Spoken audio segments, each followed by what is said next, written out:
So hi guys, today will start with hospital formulary. तो अभी इसमें कैसे बोलते हैं कि hospital formulary, I am referring Tyagi book from Thakur publication. So hospital formulary में मतलब क्या बोलने की कोशिश करें यहाँ पर हम लोग, will just read it through, ठीक है।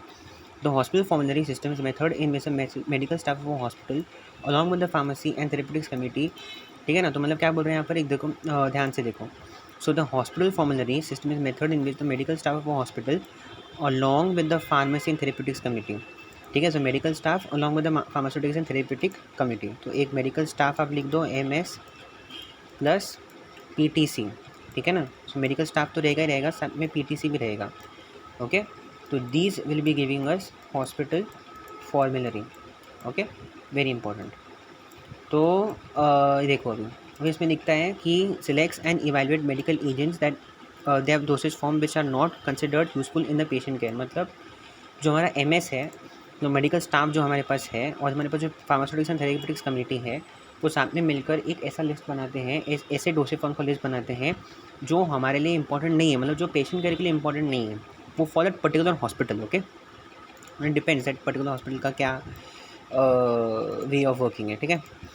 It is not easy for a hospital pharmacy to stock all the medication that doctors may want to prescribe to the hospitalized patients। तो मतलब सीधी सी बात है ना यार, हम हॉस्पिटल फॉर्मूलरी बनाते भी क्यों है, बिकॉज हमको पता है कि हम सब जो मेडिसिन है, मतलब जो फार्मेसी के अंदर जो एक फार्मेसी है, अगर हॉस्पिटल फार्मेसी है तो वो सारी मेडिसिन स्टॉक करके तो रख नहीं सकती, सिर्फ मेन थिंग्स रख सकती है।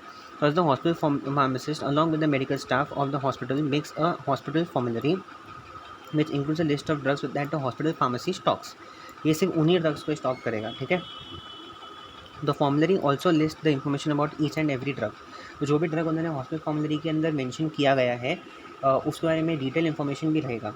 The hospital staff along the PTC meets regularly to revise it also. तो ऐसा नहीं कि एक बार बन गया तो it can not be revise, it is revise periodically, okay, that is there.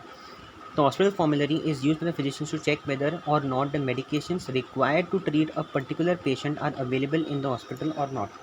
मतलब क्या है कि हॉस्पिटल के अंदर आपने पेशेंट को एडमिशन करवा दिया है, अब उसको फिजिशियन जो है, अभी फिजिशियंस क्या कर सकते हैं ना कि वो अगर हॉस्पिटल फॉर्मूला नहीं बना होगा तो वो अपने हिसाब से, अगर हॉस्पिटल फॉर्मूला नहीं बना होगा तो वो तो अपने हिसाब से मेडिसिन देगा। अब वो किसी और ब्रांड का देगा या जो भी कॉस्टली हो सकता है, या फिर जो पेशेंट के हिसाब से इतना ज़्यादा इफेक्टिव ना हो बट थोड़ा कॉस्टली हो सकता है, that is wrong.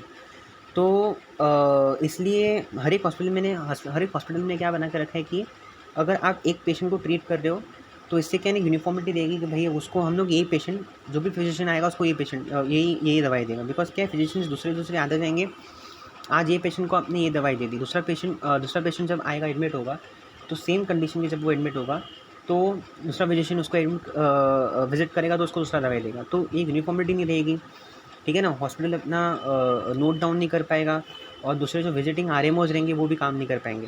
So in order to maintain uniformity also this is important. They also use the formulary to avoid prescribing medication that can undergo dangerous interaction with the other medications. Because see, एक physician ने बोला कि भाई अल्ट्रासोन दे दो, एक physician ने बोला aspirin दे दो। अब ये फिजिशियन को पता नहीं है कि दूसरे फिजिशियन ने दिया है। हाउएवर हमको पता है कि देखो, इतना तो कॉमन सेंस है कि वो फिजिशियन पहले प्रीवियस हिस्ट्री देख के, बट सी क्या होता है कि there might be some cases when in dangerous interactions can take place, okay. So there might be, और there are a lot of interactions, ऐसा बहुत ज़्यादा हुआ है, देखा गया है कि लफड़े होते हैं। The physicians know about specific medications to prescribe for specific conditions, but a hospital may substitute similar drugs for those medications। तो हॉस्पिटल जेनरिक मेडिसिन भी ले सकते हैं, नॉट रिक्वायर्ड कि भाई स्पेसिफिक ब्रांड का ही लेना है, तो क्या बंदे को भी फिर सस्ते मिले, ठीक है। So for example a formulary में contain a less expensive generic version of commonly used medication. जैसे क्रोसिन मत लो, क्रोसिन के थोड़ा सा ही नीचे ले लो कोई वर्जन आप प्लेयर को। Also hospitalize patient is treated by multiple physicians and each physician prescribe different medication for the same patient. तो डिफरेंट फिजिशियंस आके डिफरेंट मेडिकेशन देते रहेंगे। तो क्या है कि doctor doesn't have to refer the patient medication again कि भाई पेशेंट ने मेडिकेशन कौन सी लिखी है, you can just refer to formulary. उस पर से बोल सकते हैं कि हाँ बाबा, इवन इफ द फिजिशियन, दूसरे फिजिशियन ने अगर इसको ये मेडिकेशन दिया होगा तो मैं अपना दूसरा प्रिस्क्राइब कर सकता हूँ, क्योंकि इंटरेक्शन नहीं होगा। You can just instead of referring the patient's history and then prescribing the medication you can just refer the formulary and then prescribe the medication. तो इतना आपका समझ में आ गया होगा, मेन आपका जो है ये स्टफ है। अब हम लोग बात करते हैं ऑब्जेक्टिव्स के बारे में। सो ऑब्जेक्टिव्स क्या बोलता है अपने को कि सबसे पहली बात तो देयर आर मेनी ऑब्जेक्टिव्स। सबसे पहले जो है एक ऑब्जेक्टिव ये है कि इंफॉर्मेशन ऑन ड्रग प्रोडक्ट्स, जो ड्रग प्रोडक्ट्स हैं उनके बारे में जो है इन्फॉर्मेशन देना। सेकेंड बात जो है इन्फॉर्मेशन ऑन हॉस्पिटल प्रैक्टिस। चलो हॉस्पिटल हमने क्या कर दिया, हॉस्पिटल फॉर्मुलरी ने क्या कर दिया कि ड्रग्स के बारे में जो है इन्फॉर्मेशन दे दी, but it also gives us information about the policies that the hospital is following regarding the drugs. Then some special information that is mention, वो भी एक ऑब्जेक्टिव है हॉस्पिटल फॉर्मुलरी बनाने का। Then we are also going to see the limitations very soon. सबसे पहले बात तो हम लोग पहले ये देख लेंगे ऑब्जेक्टिव्स क्या क्या है, ठीक है। ठीक है, तो अभी अपन देखते हैं सबसे पहले बात तो इन्फॉर्मेशन ऑन ड्रग प्रोडक्ट्स। तो it provides information on PTC approved drug products and the therapeutic uses. This section includes descriptive entries for each item to facilitate its use like.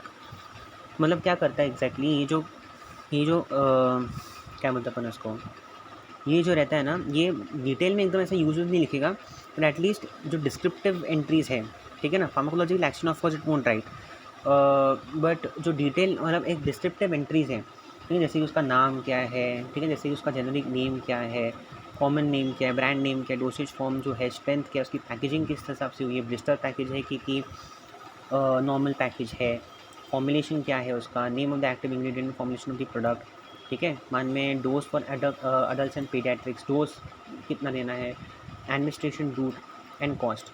तो ये इस हिसाब से जो है हमारा एंट्रीज इन फॉर्मुलरी, ये एंट्रीज़ है, नॉर्मल एंट्रीज़ है हमारे। अच्छा, अब इसके अंदर जो ड्रग रिलेटेड इन्फॉर्मेशन होंगी, ठीक है, सो ड्रग रिलेटेड इन्फॉर्मेशन जो रहेंगी वो यहाँ पर देखेंगे, मतलब ये इस तरह से जो है अरेंज्ड होंगी। This are the ways through which we can refer these information, okay. तो जेनरिक नेम, ये देखो इसमें मेरा पॉइंटर है अभी, indexes to the drug product listing, मतलब क्या दे रहा है, 2 ways of making the indexes include either at the beginning और at the end of the section to facilitate use of formulary. मतलब हम लोग फॉर्मुलरी किस तरह से आपसे यूज़ करनी है, बाय फॉलोइंग दिस इंडेक्सेस। जैसे हमारे बुक के अंदर इंडेक्स रहता है, वैसे ये एक इंडेक्स ऐसा काम करता है। जैसे कि अगर आपके कोई फॉर्मुलरी जो रहते हैं वो जेनरिक ब्रांड और जेनरिक और ब्रांड नेम के बेसिस पे क्लासीफाई करते हैं, इंडेक्स करते हैं, तो ब्रांड नेम के हिसाब से इंडेक्स में लिखा रहेगा, ठीक है ना, प्रॉपर पेज नंबर भी उसके साइड में लिखा रहेगा, ओके। तो फिर आप उसको उस पेज नंबर में जाके उस पर्टिकुलर ड्रग को देख सकते हो। या फिर ऐसा भी हो सकता है कि उन्होंने anti histaminic drugs, anti infective drugs ऐसे करके इंडेक्स में लिखा होगा, तो फिर उसके हिसाब से फिर आपको पेज नंबर जो है रेफ़र करना है, ठीक है। तो इस हिसाब से जो है इंडेक्स फ्रेम हो सकता है। सो फॉर्मुलरी में 2 टाइप के इंडेक्स देखने को मिलेंगे आपको। एक तो आपको ऐसा मिल सकता है कि जेनरिक नेम या फिर ब्रांड नेम, ओके, या फिर generic name and brand name के हिसाब से दिया जाएगा कि भाई आपका ये ब्रांड नेम है तो उसका फिर प्रॉपर पेज नंबर दिया जाएगा, या फिर थेरेप्यूटिक या फिर फार्माकोलॉजिकल इंडेक्स के बेसिस पे दिया जाएगा कि एंटी हिस्टामिनिक ड्रग्स में सारे ड्रग्स आ जाएंगे, फिर एंटी इन्फेक्टिव ड्रग्स में सारे ड्रग्स आ जाएंगे, उसका फिर आपको पेज नंबर भी दिया रहेगा रिस्पेक्टिव। तो उस हिसाब से फिर आपको जो है ढूंढना है फॉर्मुलरी के अंदर। तो हमने 2 चीज़ें देख ली यहाँ पर इन्फॉर्मेशन ऑफ ड्रग प्रोडक्ट्स के अंदर, हमने 2 चीज़ें देख ली कि इन्फॉर्मेशन ड्रग प्रोडक्ट्स में हम लोग को क्या क्या इन्फॉर्मेशन मिलती है। एक तो जनरल एंट्रीज मिलती है हम लोग को, generic name of the drug, common names, dosage form, strength and packaging, formulation, dosage for adults and paediatrics, admission route क्या है, कॉस्ट क्या है, ये सब अपने को मिल गए। एक एंट्रीज़ के बारे में तो अपने मालूम पड़ गया एटलीस्ट, ठीक है। अच्छा, ये एंट्रीज़ पे पहुंचना कैसे हमको, तो उसके लिए हमने उन्होंने 2 वेज दिखाए, उसके लिए उन्होंने 2 इंडेक्स के फॉर्मेट बताए। एक ऐसा फॉर्मेट में हो सकता है कि जेनरिक नेम में ब्रांड नेम दिया जाएगा, तो उस बेसिस पे हमको ढूंढना है कि हमारा ड्रग कहाँ पर है। या फिर दूसरा फॉर्मेट ये हो सकता है कि फार्माकोलॉजिकल या फिर थेरेप्यूटिक एक्शन के बेसिस पे जो है ड्रग्स फॉर्मुलरी में मेंशन्ड होंगे। अच्छा, सेकंड एम हमारा है फॉर्मुलरी बनाने का कि information hospital policies, see the various policies and procedures for drug usage and restrictions on drug usage. तो हॉस्पिटल जो है ना प्रोसीजर्स जनरेट भी करता है कि इस ड्रग को आपको किस तरह से यूज़ करना है, ओके। तो वो भी साथ साथ में लिखा रहेगा हर ड्रग के पीछे कि, क्योंकि क्या है ना कि कुछ हॉस्पिटल्स में क्या होता है ना कि समझो दूसरा कोई फिजिशियन आया तो वो बोलेगा कि इसको जो है ड्रग को you have to give through pipe, okay, मतलब क्योंकि ये बंदा ले नहीं सकता और डिफ़िकल्टी है इसको लेने में, इसको इंजेक्ट करने में, तो अब इसको पाइप के थ्रू से दो या फिर इंजेक्शन के थ्रू से दो। तो एग्जैक्टली कौन सा हमको प्रोसीजर फॉलो करना है वो भी लिखा रहेगा, ठीक है, पर्टिकुलर कंडीशन के लिए। अच्छा, पॉलिसी क्या है हमारे हॉस्पिटल में, किसी भी हॉस्पिटल में पॉलिसी रहेगी कि भाई हम जो है एक बार दवाई देंगे, या फिर हम बोलते हैं ना कि अगर आप एक दवाई जो है यूज़ कर रहे हो तो आप वापस उसको इतने ही सेट में मंगा सकते हो, या फिर आपको 2 मंगाना पड़ेगा, या फिर जो है वो आप वापस नहीं ले सकते, ठीक है ना। जो आपने मंगा ली दवाई आप उसको वापस नहीं ले सकते, ठीक है ना। तो आपको सोच समझ के फिर दवाइयाँ मंगानी है, सब पॉलिसीज़ होती हैं। अच्छा, देन उसमें मेंशन रहेगा कि पीटीसी जो फार्मेसी एंड थेरेप्यूटिक्स कमेटी है, और मेंबरशिप इसकी रिस्पॉन्सिबिलिटी क्या एक्जैक्टली है वो भी लिखा रहेगा उसके अंदर। अच्छा, हॉस्पिटल रेगुलेशंस भी लिखे रहेंगे, governing the prescribing, dispensing and administration of the drugs. अब कोई लोग में बोलते हैं कि प्रिस्क्राइबिंग आपको जो करना है उसमें आपको डेट, देन देखो नॉर्मल जो हमारा जनरल फॉर्मेट है प्रिस्क्राइबिंग का, उसमें सब कुछ लिखा रहता है, पेशेंट हिस्ट्री लिखा, पेशेंट का एज, पेशेंट का जो भी है, पेशेंट का जो सेक्स है वो भी लिखते हैं, कि वो मेल है फीमेल है, उसका जो एज है वो भी हम लिखेंगे। तो वो सब हमको मेंशन जो है करना है, ठीक है। देन प्रिस्क्राइबिंग के अंदर जनरल फॉर्मेट जो रहता है, बट कुछ हॉस्पिटल्स क्या बोलते हैं कि आप जो है इस राइटिंग फॉर्मेट में जो है आपको प्रिस्क्राइब करना है, कि पहले आप जो है दवाई का नाम लिखेंगे, देन डोज लिखेंगे। फिर कुछ हॉस्पिटल्स का प्रिस्क्राइबिंग का तरीका अलग होता है कि आप पहले डोज का जो है लिख देंगे, और फिर उसके नीचे जो है दवाई को मेंशन करेंगे, ये दवाई लेनी है आपको। फिर कुछ हॉस्पिटल ऐसे बोलेंगे कि आप ब्रांड नेम मेंशन नहीं कर सकते, आपको सिर्फ जेनेरिक नेम मेंशन करना है जो हॉस्पिटल फॉर्मुलरी में है। तो ये सब पॉलिसी तो होती है। डिस्पेंसिंग, अच्छा आपको डिस्पेंस किस हिसाब से करना है, then administration of the drugs, ठीक है ना। देन किस रूट से लेना है, जेनेरिक नेम्स, ड्रग ऑर्डर्स, कितने ऑर्डर आप प्लेस कर सकते हो, कितने ऑर्डर प्लेस नहीं कर सकते, इन्वेस्टिगेशनल ड्रग पॉलिसीज़, रूल्स भी फॉलो बाय मेडिकल रिप्रेजेंटेटिव्स। जब एमआर विजिट करता है तो एमआर कितने टाइम पे विजिट कर सकते हैं, क्या इंटरवल पे विजिट कर सकता है, कौन सा उसको चीज़ बोलनी है, कौन सा उसको चीज़ नहीं बोलनी है। अच्छा, इमरजेंसी ड्रग प्रोडक्ट्स कौन से हैं, ये सब के ऊपर जो रेगुलेशंस हैं हॉस्पिटल के, जो रिस्पेक्टिव हॉस्पिटल के हिसाब से रेगुलेशंस हैं, वो आपको जो है फॉर्मुलरी में मिल जाएंगे। सो ऑपरेटिंग प्रोसीजर्स, सी ऑपरेटिंग प्रोसीजर जैसे hours of service, out patient prescription किस हिसाब से लिखना है, प्रिस्क्रिप्शन लेबलिंग किस हिसाब से करनी है, पैकेजिंग किस हिसाब से करनी है, ठीक है ना। इन पेशेंट ड्रग प्रोसीजर क्या है, पेशेंट एजुकेशन प्रोग्राम किस तरह से आपको कंडक्ट करने हैं, तो ये सब आपको जो है ऑपरेटिंग प्रोसीजर में मिल जाएगा। क्योंकि फार्मासिस्ट जो रहता है, हॉस्पिटल फार्मासिस्ट जो रहता है, this is not for the physician to do, this is the work of the hospital pharmacist, कि भाई उसको इन पेशेंट और आउट पेशेंट प्रिस्क्रिप्शन किस हिसाब से डिस्पेंस करनी है, और उसको आउट पेशेंट प्रिस्क्रिप्शन किस हिसाब से उसको एक्सेप्ट करनी है, किस हिसाब से उसको इन्वेंट्री में रखना है, कि भाई फाइल डॉक्यूमेंटेशन कैसे करना है उसको, ठीक है ना।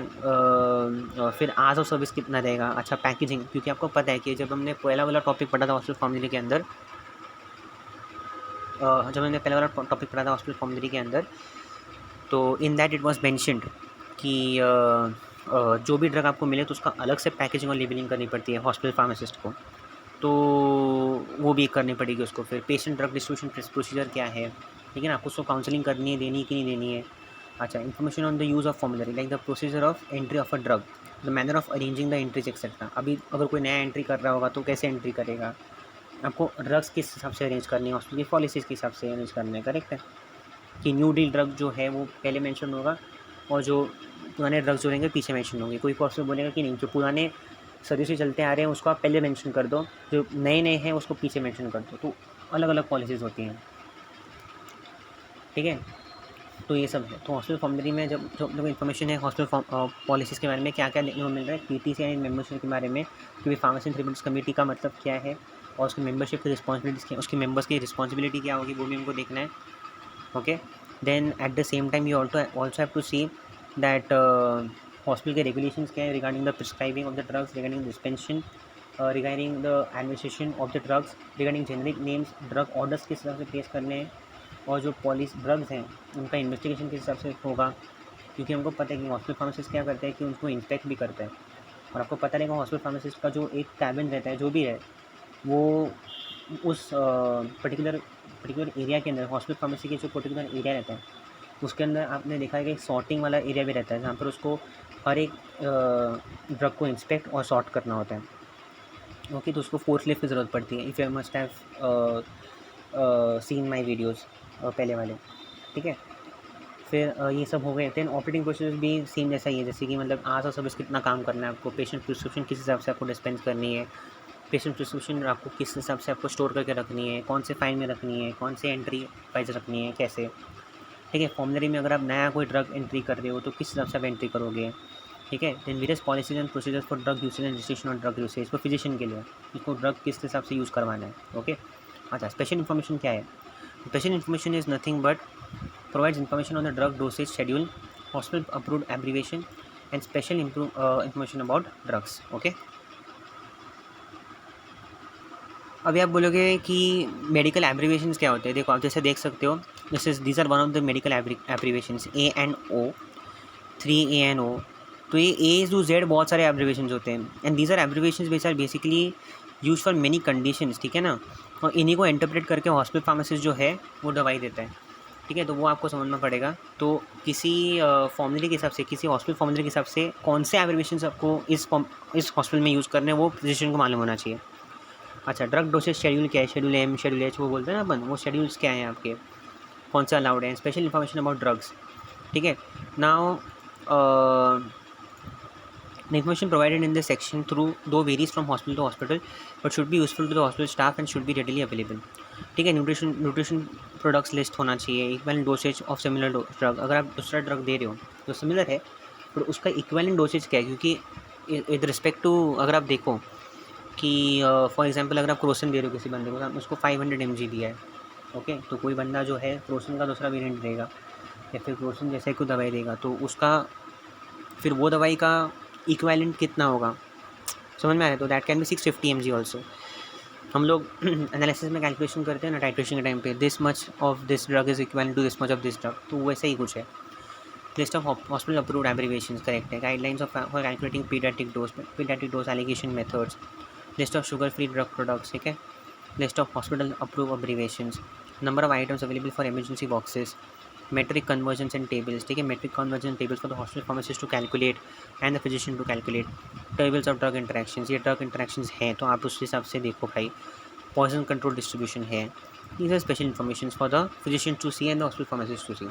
this is entirely different from what that we have studied up। ये ज़्यादा करके बोल सकते हैं ना कि ये आपके मिसलेनियस में आ जाते हैं, ऐसा समझ लो, ठीक है। This is the miscellaneous part of your hospital formulary, ऐसे समझ सकते हो, ओके। तो this is how everything is written, these are the proper objectives of the hospital formulary that we can see, okay। तो what are the hospital formulary के objectives that we have seen as of now? information on drug products, जिसमें हमने देखा कि entries, generic names, common names, dosage form, formulation, name of the active ingredient, formulation of the product, dose of adults and pediatrics, administration route and cost, ये सब हमने देख लिया। हमने ये भी देखा कि पीटीसी का जो अप्रूव ड्रग लिस्ट है उसका थेरेप्यूटिक यूज़ क्या है वो भी मेंशन रहता है। फिर हमने देखा कि इंडेक्सिंग का क्या वे है, इंडेक्सिंग का कौन सा आप वे यूज़ कर रहे हो, या फिर आप फार्माकोलॉजिकल थेरेप्यूटिक क्लासिफिकेशन आप अपना रहे हो, या फिर आप जेनरिक या ब्रांड नेम्स के बेसिस पे इंडेक्स बना रहे हो।